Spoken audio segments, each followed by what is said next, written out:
Hello students, we have been discussing about p block elements.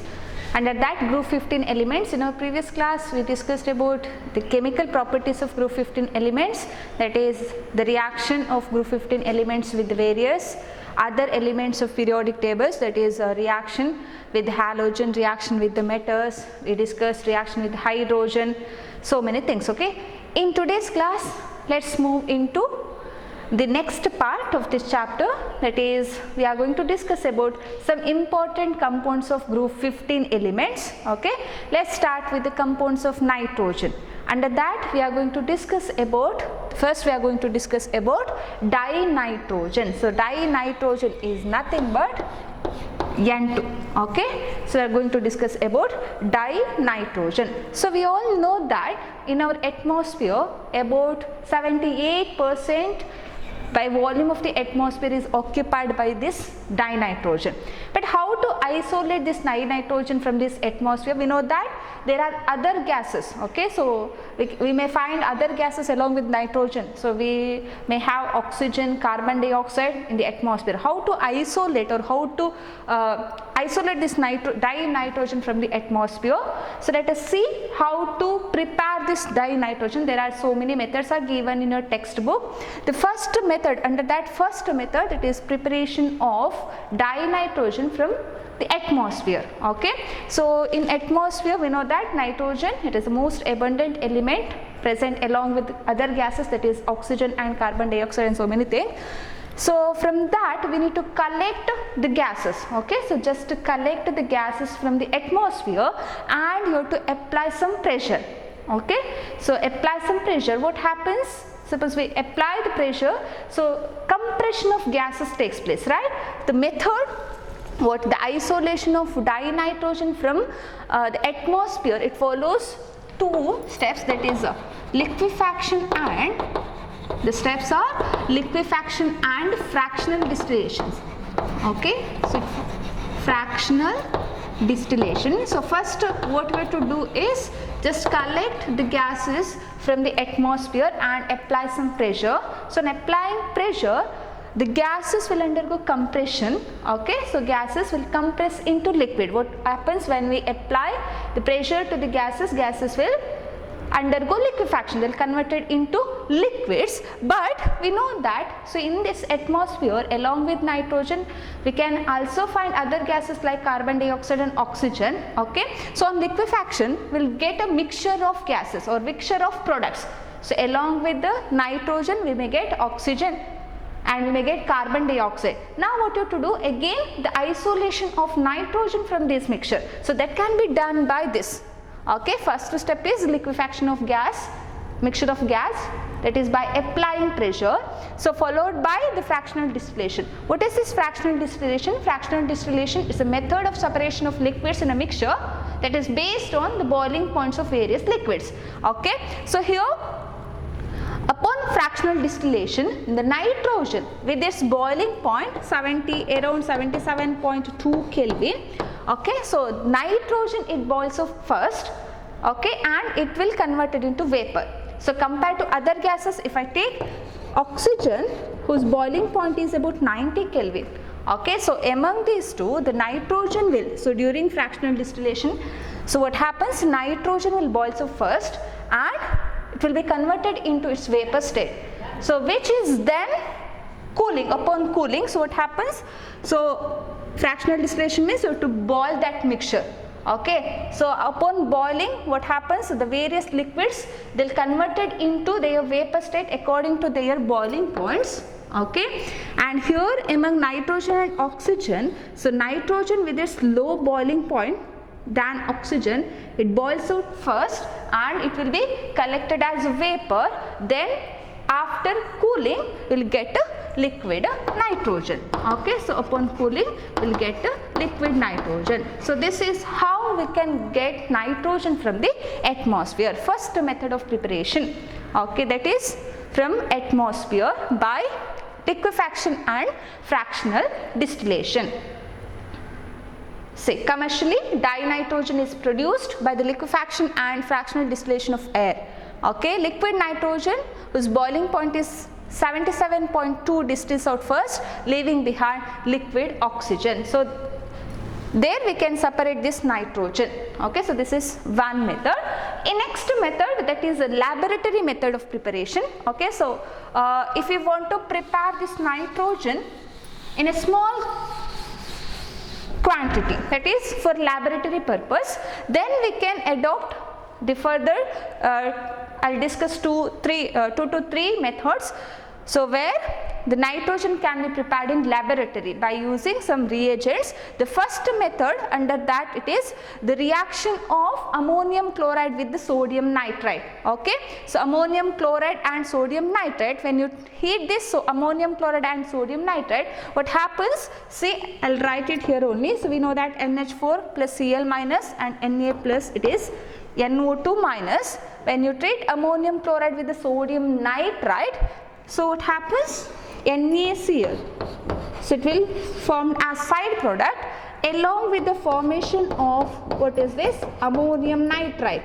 Okay, so this, so initially you will get sodium chloride and ammonium nitrite. So this ammonium nitrite, so it is, when it is heated, okay, when you heat this ammonium nitrite, what happens, this ammonium nitrite decomposes into the nitrogen gas. So what you have to do here is just to remove maximum number of water molecules from this ammonium nitrate. So if you look at this ammonium nitrate, we have 4 hydrogens and 2 oxygen atoms, right? So from where we can remove 2 molecules of water, isn't it? See, 4 hydrogen atoms and 2 oxygen atoms means 4 hydrogen and 2 oxygen. So from where we can remove 2 molecules of water, right, 2 molecules of water, and just combine these two things, we'll get N2, right?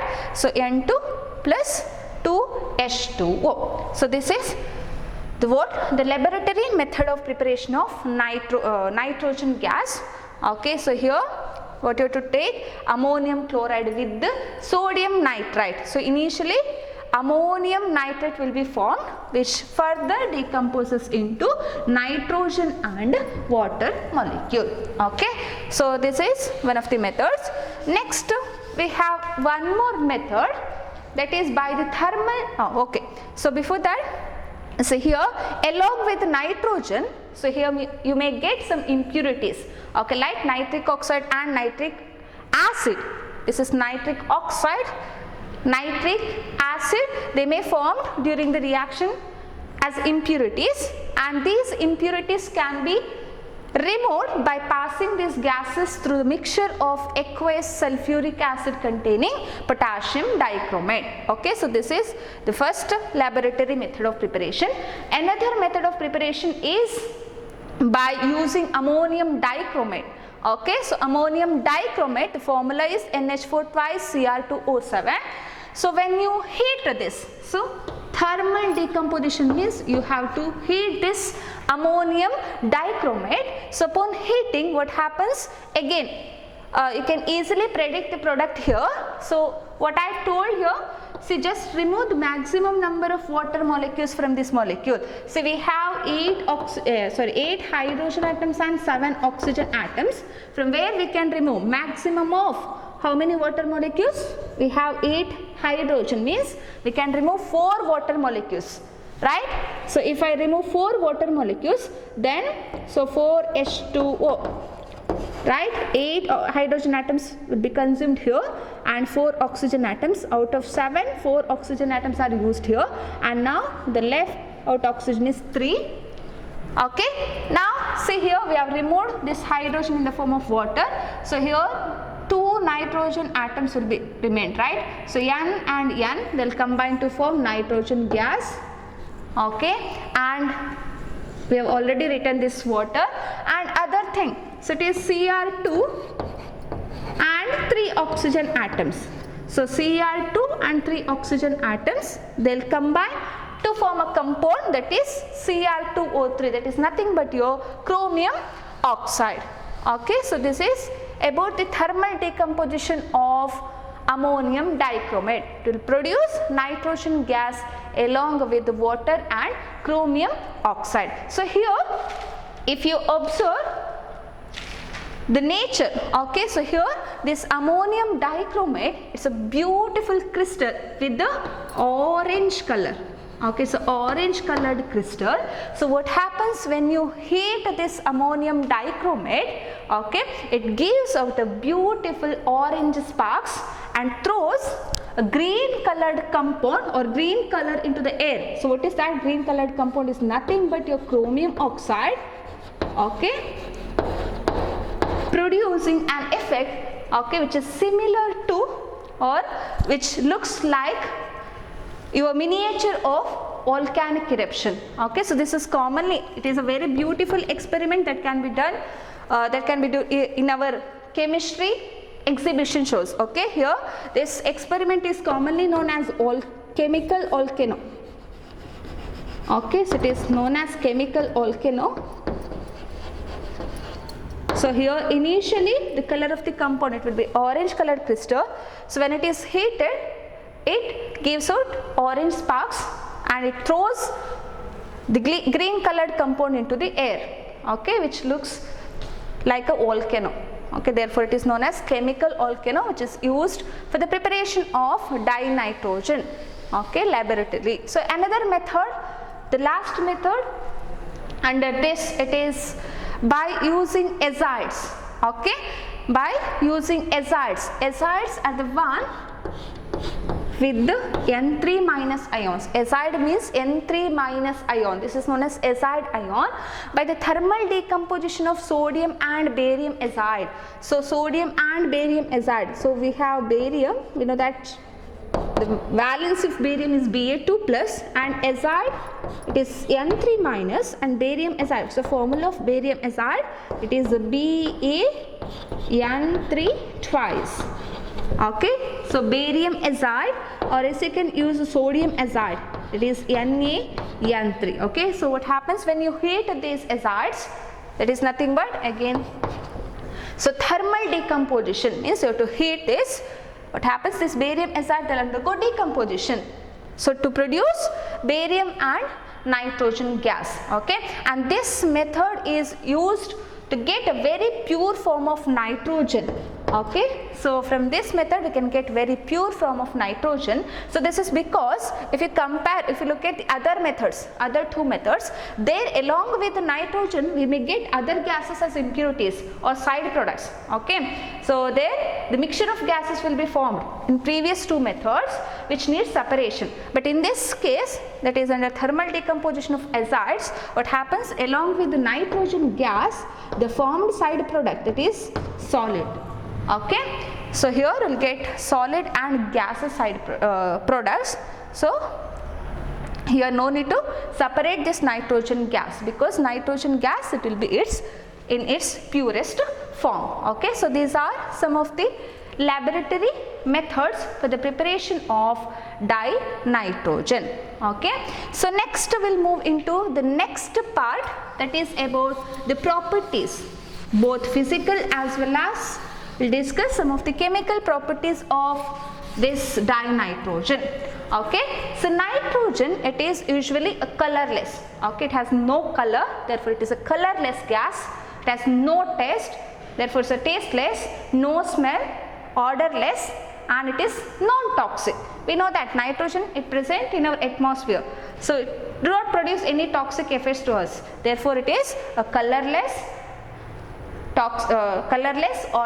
odorless, tasteless and non-toxic gas. Okay, so this is about the physical properties of dinitrogen, and it is very slightly soluble in water. Okay, the solubility is very less in water. So next is about its chemical properties. Okay, so coming to its chemical properties, so we know that dinitrogen is a diatomic gas, isn't it? So diatomic gas means there exists a triple bond between two nitrogen atoms in this N2. So N2 means dinitrogen. So where there is a triple bond between two nitrogen atoms with the, we studied this, right, with very high bond dissociation enthalpy. We know that nitrogen, this triple bond is highly stable, because of its high bond dissociation enthalpy. It takes very high energy to break these bonds. Okay, therefore we can say the nitrogen gas, it is usually inert. Okay, so it is not reactive at room temperature because of its high bond dissociation enthalpy.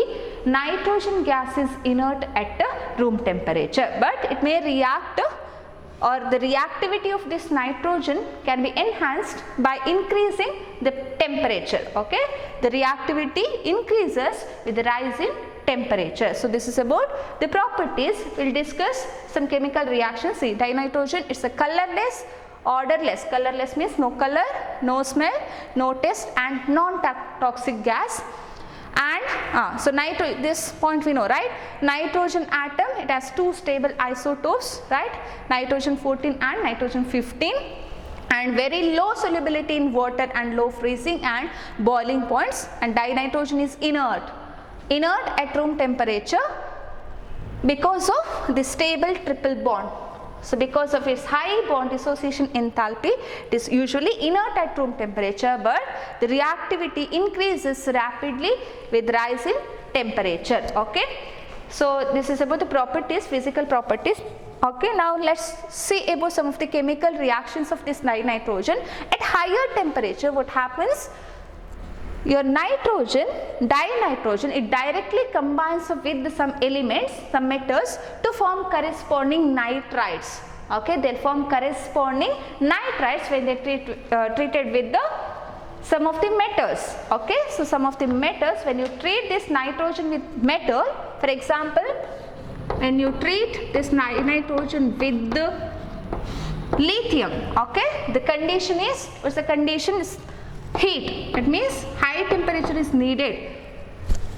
So what happens? Corresponding nitrides will form. So here corresponding nitrate, it is Li3n. So lithium nitride will be formed here. If you balance this, see, 2 atoms of nitrogen, it is 2 Li3n, and it is 2 into 3, 6 Li. Okay, again, so it may also react with other metals like magnesium. Again, the condition is heat. What happens? The corresponding nitride, metal nitrides. So metal nitrides, so which metal is used here? That is magnesium. Magnesium nitride will be formed. The formula is Mg3n2. Okay, so Mg3n2. Okay, so 3Mg plus N2 gives Mg3N2. So this is about the reaction of nitrogen with certain metals only at high temperature. The condition is given here. Next, nitrogen, it combines with the dioxygen only at very high temperature. We know that. So it is inert.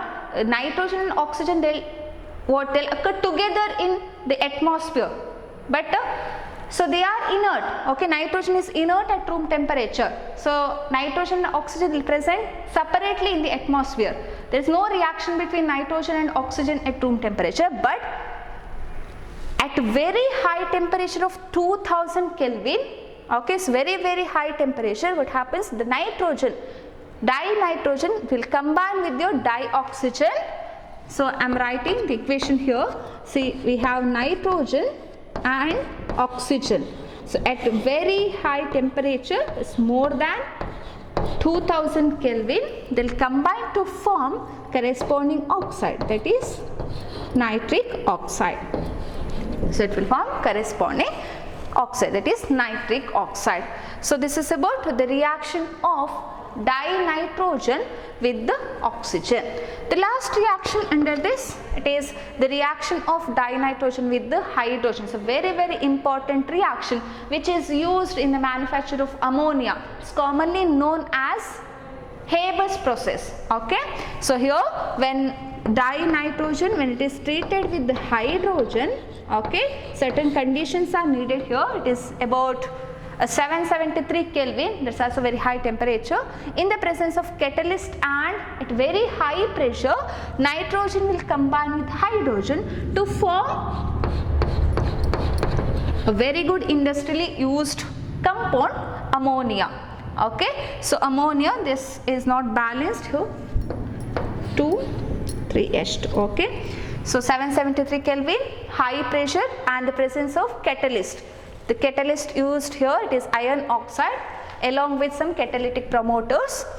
They'll form corresponding ammonia. It is exothermic reaction. Okay, so the reaction is exothermic reaction, about 46.1 kilojoule per mole.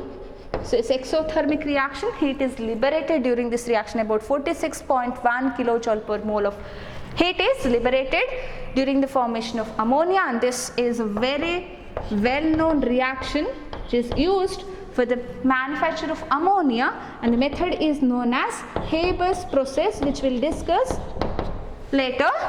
So we are going to discuss this Haber process little later. So these are few reactions of dinitrogen. So next coming to their uses. So what are the uses of this dinitrogen? So one thing we have already discussed here. So this dinitrogen, it is used in the preparation of ammonia, right? So this is a very good fertilizer, ammonia. So in the preparation of ammonia, the reagent required, it is nitrogen. So therefore nitrogen is used in the preparation of ammonia, that is in Haber's process. Okay, and one more thing, it is liquid nitrogen. So you might have heard about liquid nitrogen, which produces very low temperature. Okay, so therefore it is used as refrigerant. Liquid nitrogen is used as refrigerant for the storage of some biological materials as well as for some food materials. It is used as refrigerant, and this liquid nitrogen, it is also used in cryosurgery.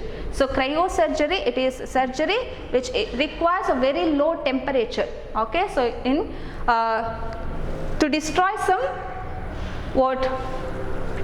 cells, okay, to destroy some cells, this liquid nitrogen, it is used in cryosurgery. It is nothing but low temperature surgery. So there also the liquid nitrogen is used. One more thing, we know that because of its inert nature, nitrogen, it is inert at room temperature. So because of this inert nature, it is used to create inert nitrogen atmosphere, okay, in various industries like steel and iron industries. In order to create inert atmosphere, this nitrogen is used. So these are few uses of dinitrogen. See, it is used in the manufacture of ammonia, used in the preparation of chemicals. Okay, so other chemicals containing nitrogen, so calcium cyanamide, which is also what a fertilizer. Next, used where inert atmosphere is required in metallurgy. The next, liquid dinitrogen, it is used as refrigerant because it provides very low temperature, and it is to preserve biological materials and food items, and also in a cryosurgery. So these are the uses of dinitrogen. So next we'll move into the next compound of nitrogen, that is ammonia. Okay, so formula of ammonia is NH3. So this ammonia, it present in trace amounts, okay, in air as well as in soil, which is formed by the biological decomposition of organic matter. Okay, so that is, for example, urea. Okay, so what happens when urea, it is treated with water, so it will form ammonium carbonate. Okay, so I am discussing about the formation of ammonia here, or preparation of ammonia. So present ammonia, it will present in trace amounts in both soil as well as in air by the decomposition of biological matter. Okay, that is like urea. So when urea, it is treated with water, it will form ammonium carbonate, which further decomposes into ammonia, water and carbon dioxide. Okay, so next method, see, ammonia is present in small quantities in air and soil where it is formed by the decay or decomposition of nitrogenous organic matter, that is like urea. So next, if we want to prepare ammonia in laboratory, okay, so if you want to prepare ammonia in laboratory, that is for the small scale preparation of ammonia, so we'll use some ammonium salts. Okay, so when some ammonium salts like ammonium chloride and ammonium sulfate, okay, that is for the small scale preparation of ammonia, In laboratory, so we'll use some ammonium salts like ammonium chloride or ammonium sulfate. So when these salts are treated with bases like caustic soda, it's nothing but sodium hydroxide or calcium hydroxide, what happens? Ammonia gas will be liberated. See, ammonia salts are treated with caustic soda or lime. Caustic soda is nothing but sodium hydroxide and lime means it's a calcium hydroxide. The salts, they'll decompose into ammonia. Okay, so here the equations are given. When ammonium chloride is treated with calcium hydroxide, so what happens? They'll form ammonia along with the calcium salt, that is calcium chloride, water and ammonia. Okay, and here ammonium sulfate, when it is treated with caustic soda, sodium hydroxide, again salt, sodium sulfate and ammonia gas, water. Okay, so this thing you're done, this experiment in your previous year, that is while detecting the basic radical, 0th group basic radical, when test is there, right, you have to treat the salt containing ammonium radical with sodium hydroxide. What happens? You will get a pungent smelling ammonia gas. The same test is this one. See, it is salt with ammonium radical. When you treat it with sodium hydroxide, a pungent smelling gas is liberated, that is nothing but your ammonia. Okay, so this is what the laboratory method of preparation of ammonia. So next part, that is very important part, that is industrial method of preparation or commercial method of preparation, that is by Haber's process. It's very important. So we'll discuss this Haber's process now. We know that the equation of Haber's process, that is when nitrogen is treated with the hydrogen, dinitrogen is treated with hydrogen at some temperature around 700 Kelvin and at very high pressure in the presence of some catalyst, they'll combine together to form ammonia, and the reaction is exothermic reaction. Here minus 46.1 kilojoule per mole of energy is released during this reaction. And one more thing you can observe here is this reaction is reversible reaction, right? So it's a reversible reaction, means nitrogen and hydrogen will combine to form ammonia. At the same time, this ammonia may also decompose back into nitrogen and hydrogen. Okay, so here it's a reversible reaction. In such cases, in this equilibrium condition, how we can improve the yield of ammonia, how we can increase the rate of forward reaction. See, our aim is to prepare this ammonia, isn't it? So we need ammonia in large quantity. So but here the reaction is reversible, means the formed ammonia may decompose back into nitrogen and hydrogen.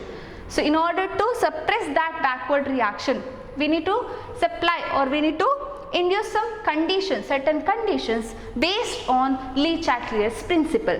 Okay, so according to Le Chatelier, see, if you look at this, the reaction is exothermic, right?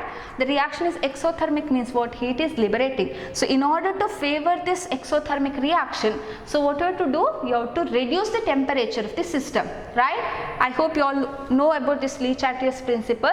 So according to Le Chatelier's principle, whatever the changes takes place in system, the system tries to nullify that effect by shifting in that direction, right? So that is about Le Chatelier's principle. So here the reaction is exothermic reaction. In order to favor the forward direction, that is in order to increase the amount of ammonia formed during the reaction, what you have to do? You have to reduce the temperature. But we know that we cannot use very low temperature in this case, because at low temperature this nitrogen becomes inert.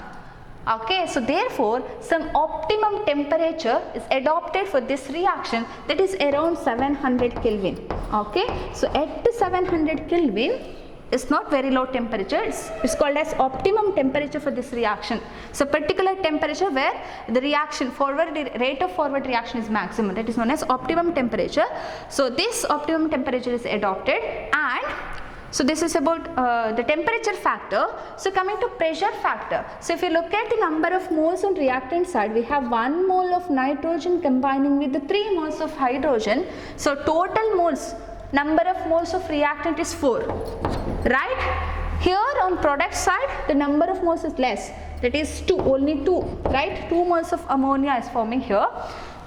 So we know that if we increase the pressure, okay, so if we increase the pressure, number of moles, so high means what? Pressure is high at reactant side and pressure is low at product side. If we increase the pressure of the system, or if we increase, if we supply very high pressure, what happens? The system tries to reduce that pressure by shifting in that direction where number of moles is less. So same concept, Le-Chatelier's principle. If I increase the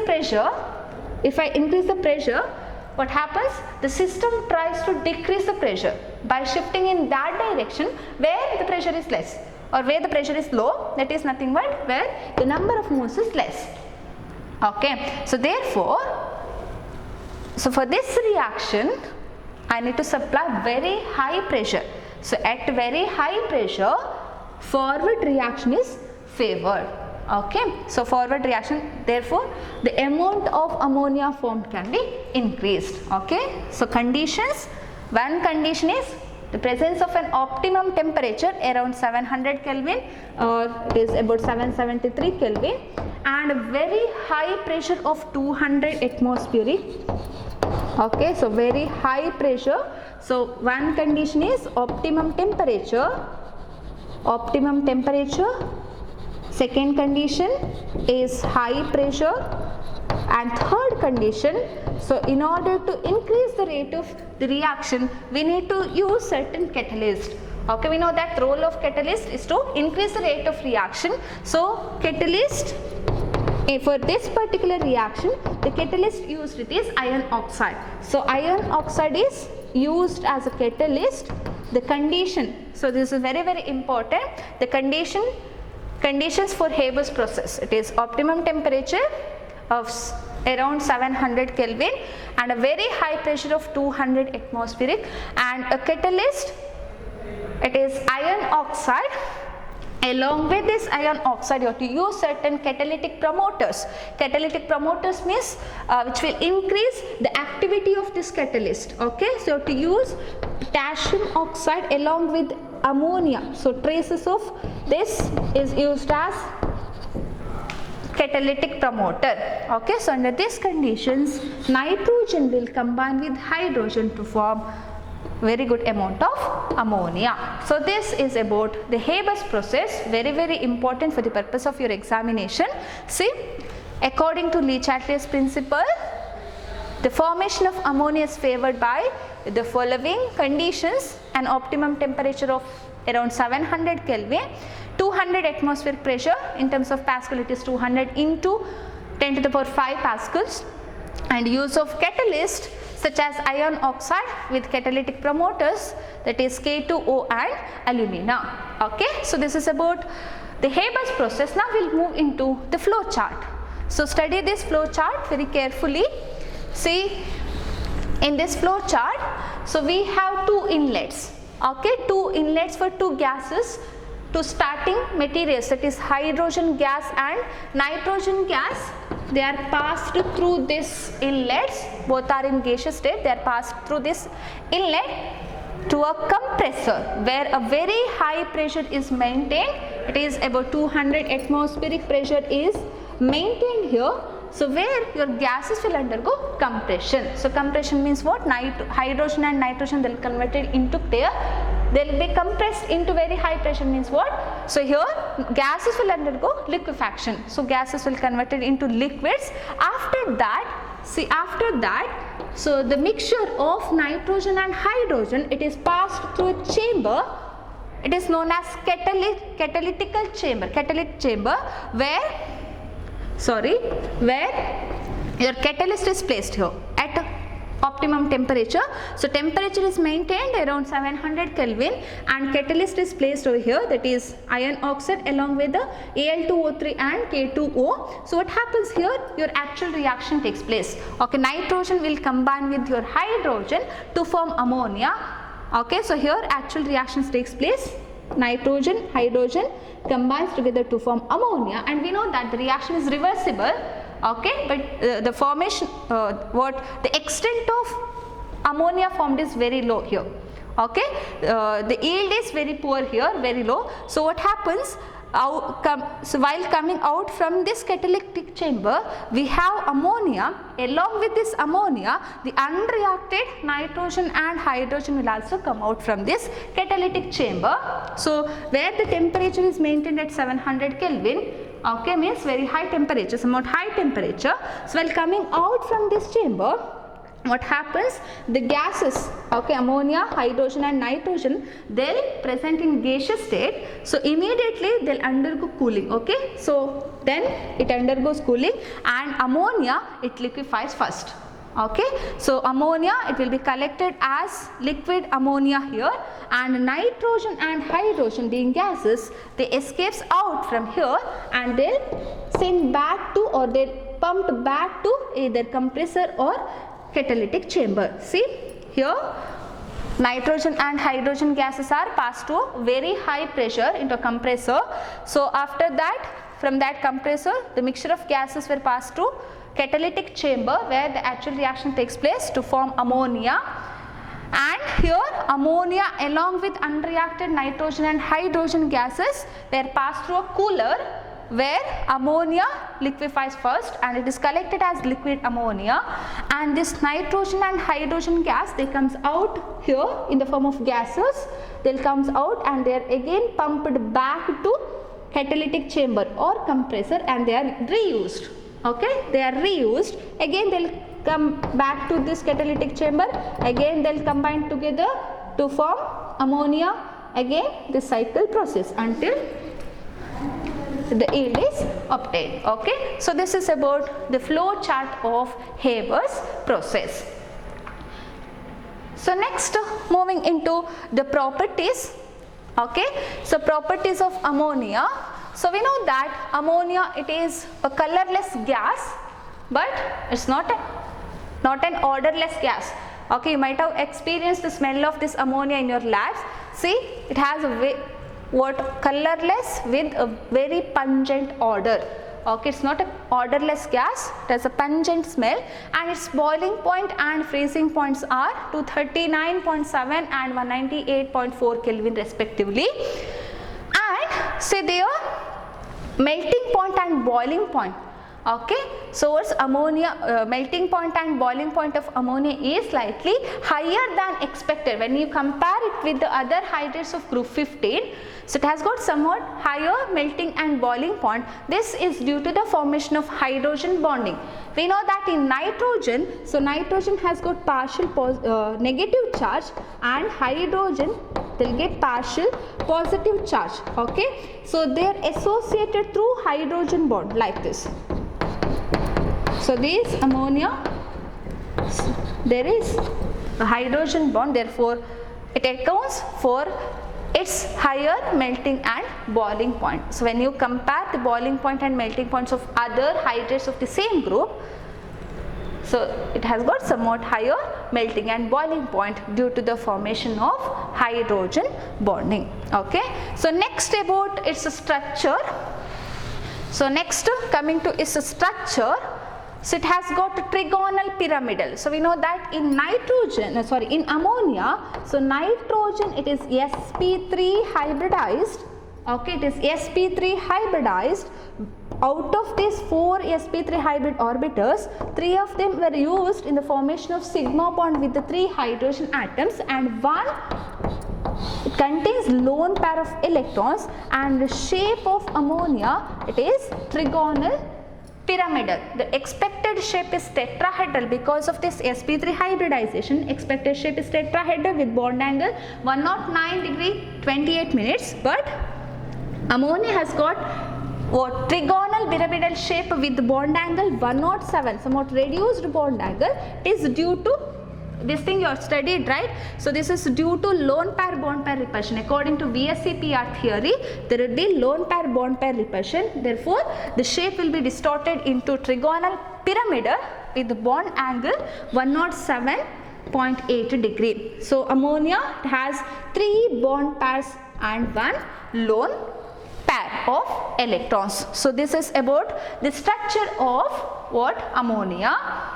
So next, coming to its its physical properties, ammonia, it is highly soluble in water. So if you dissolve this ammonia gas in water, it is highly soluble, and in aqueous solution means in the solution of ammonia in water, it is weakly basic. Okay, so if you dissolve ammonia in water, it behaves as weak base due to the formation of hydroxide ion. Okay, so if you look at this equation, so here you can see that ammonia, when you dissolve it in water, what happens, NH4 plus ion and hydroxide ion will be formed. This shows that ammonia is weak base in its aqueous solution. When you dissolve ammonia in water, it behaves as a weak base. Okay, therefore when you treat this ammonium hydroxide or aqueous solution of water, aqueous solution of ammonia, it will form corresponding salts. Okay, see, when you treat it with the ammonia, so when you treat this ammonium hydroxide is nothing but aqueous solution of ammonia. I hope you all know this. Ammonium hydroxide is nothing but aqueous solution of ammonia. So when you treat it with HCl, it will form corresponding salt. When you treat it with HCl, it will form ammonium chloride. When you treat it with sulfuric acid, so they'll react with acids to form corresponding salts. Okay, when you treat it with sulfuric acid, it will form corresponding sulfate, that is ammonium sulfate, ammonium chloride. So like that they'll form corresponding salts when you treat it with the acids. Next, it is a weak base and it precipitates the hydroxides of many metals from their salt solution, which means when you treat this ammonia with certain salt solutions like ferric chloride or calcium hydroxide, so what happens is zinc sulfate, ferric chloride, what happens is this ammonia will react with salt solutions of certain metals to form corresponding hydroxide. Okay, the hydroxide forms, they'll precipitates. Okay, they'll give the corresponding hydroxide in precipitated form. The equations are given here. See, when I told ammonium hydroxide is nothing but what? Aqueous solution of ammonia, means ammonia in water. When you treat, we know that it's a weak base. Why it is weak base? Because ammonium hydroxide, it do not, or it partially dissociates. There is no complete ionization of ammonium hydroxide, therefore it is considered as a weak base. When you treat it with the salts, see some metal salts, see zinc sulfate with ammonium hydroxide, what happens? Corresponding hydroxides. So what's the hydroxide of zinc? The zinc hydroxide will be precipitated. So color of this, it is white. And when you treat it with the ferric chloride, so it will form a brown precipitate. So initially it will form ferric hydroxide. So further it will form the hydrated form of ferric oxide, that is brown precipitate. This thing is used to identify the presence of some metal ions. Okay, like your salt analysis, it is used to detect the presence of some metal ions in the aqueous solution. When you treat some unknown salt solution with ammonium hydroxide, if it gives a white precipitate, then you can guess the taken compound may contain zinc ions. Similarly here, okay, they'll form corresponding hydroxides. So next, see, we know that, so this thing you have already studied, ammonia, it acts as a Lewis base. The reason we know, because of the presence of lone pair of electrons on nitrogen, so it behaves as a Lewis base and it donates that electrons, okay, it donates that electrons to certain metal ions like copper to form certain complex or colored complex. So when ammonia, it is treated with certain metal ions like copper or silver, etc., what happens? The ammonia, it will donate its electron pair to the vacant orbital of metal ion, forming the complex compounds. There it will donate its lone pair of electrons and thus it forms coordinate bond with metal ions and will form a colored complex. We know that this complex, they have got different colors by which we can identify the various metal ions. Okay, so one example I will tell here, it is about silver ions. So in your previous year, the practical, so you might have done the experiment for the detection of chloride radical, right? So where conformation test for chloride, when you treated this salt with the silver nitrate, right? So when you treat the silver nitrate, what will form? You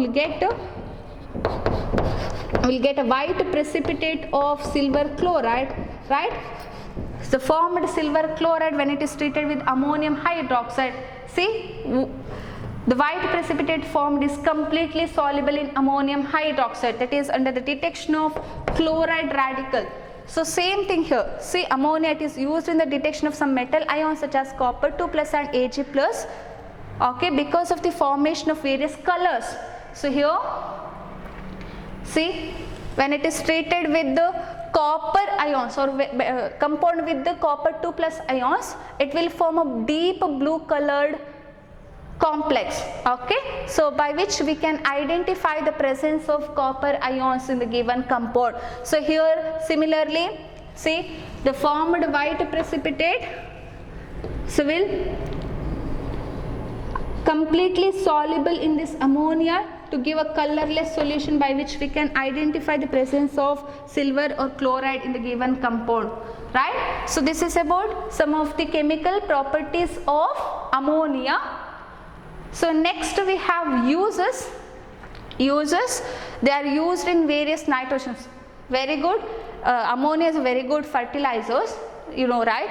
So that is used in the preparation of other nitrogenous fertilizers, and also it is used in the manufacture of some laboratorically important inorganic compounds like nitric acid, and again liquid ammonia also provides a very low temperature, and hence it is also used as refrigerant, okay.